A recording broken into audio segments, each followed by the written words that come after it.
Hello, it's Thursday, November 12th. Today we're looking at Colossians 1 together.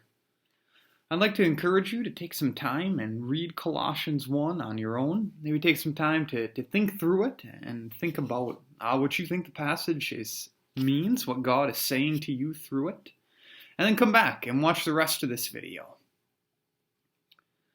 So one of the things we see in Colossians 1 is that we get this grand description of who Jesus, the Son of God, is. Beginning at verse 15, we read, "The Son is the image of the invisible God, the firstborn over all creation." And we get these more fantastic statements about who the Son of God is, that the Son of God reveals God to us, that Jesus has all the characteristics of God and helps us to see what God is like and who God is. See that Jesus, the Son of God, has the first place over all creation. We see that Jesus, Son of God, has the first place in God's work of redemption, of saving the people that He has made.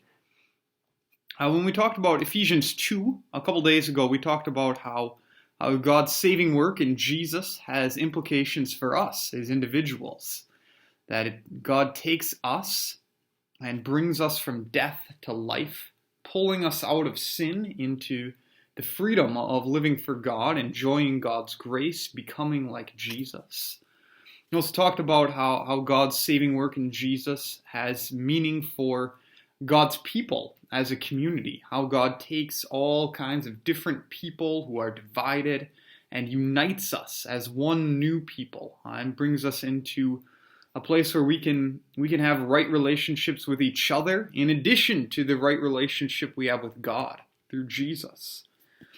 And then here we see, especially in Colossians 1, that God's saving work in Jesus has meaning, has implications for all of creation, for the whole universe, the cosmos, to use more of a Greek word. And so we see this in a few places.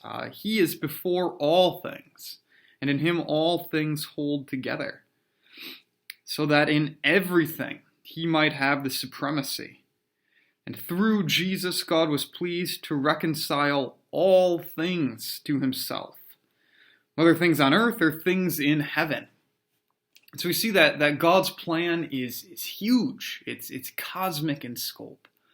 That while God is going about saving His people from the powers of sin and death, God is also at the same time and in the same process working for the good of everything that He has made.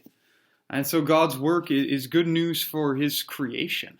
God is making a new heavens and a new earth. He's carrying out His purpose so that the land and the sea and the animals and the birds and the fish and everything else will have a new place. Will be freed from sin and evil, from things like pollution and natural disasters and exploitation and things that we see wrong in our world today. But God is also, through Jesus, claiming His authority over all areas of life. And God is redeeming them, working them so that His purposes will be shown. So that through Jesus, the arts will be redeemed, so that paintings and plays and literature will be true and beautiful and reflect God's goodness instead of our sinfulness. That God is redeeming business so that work will be done that will produce goods that benefit people, and so that there will be jobs created so that all of us may have a place to work and there will be fair wages, and that we may honor God by using the gifts He's given us to create new things. God is redeeming science so that we may understand better the world that He has created and better care for it and see God's glory reflected in the natural world. God is redeeming government so that government will be fair and will help promote the order that God wants and will protect the rights of people. And so on and so on and so on. Jesus is king, ruler over all of creation. Every part of the world, every corner of our human existence every domain of our human life. Jesus is at work. Through his death on the cross and his resurrection, he has broken the powers of evil. He has promised that he is setting all things right, making things the way they should be. God does this in our hearts. God does this in the community of his people. And God does this for all parts of his creation. Because God will not let evil win.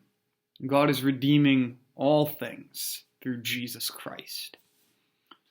That's my thought with today's reading. If you've got thoughts or questions or comments that you'd like to share, please go ahead and do that.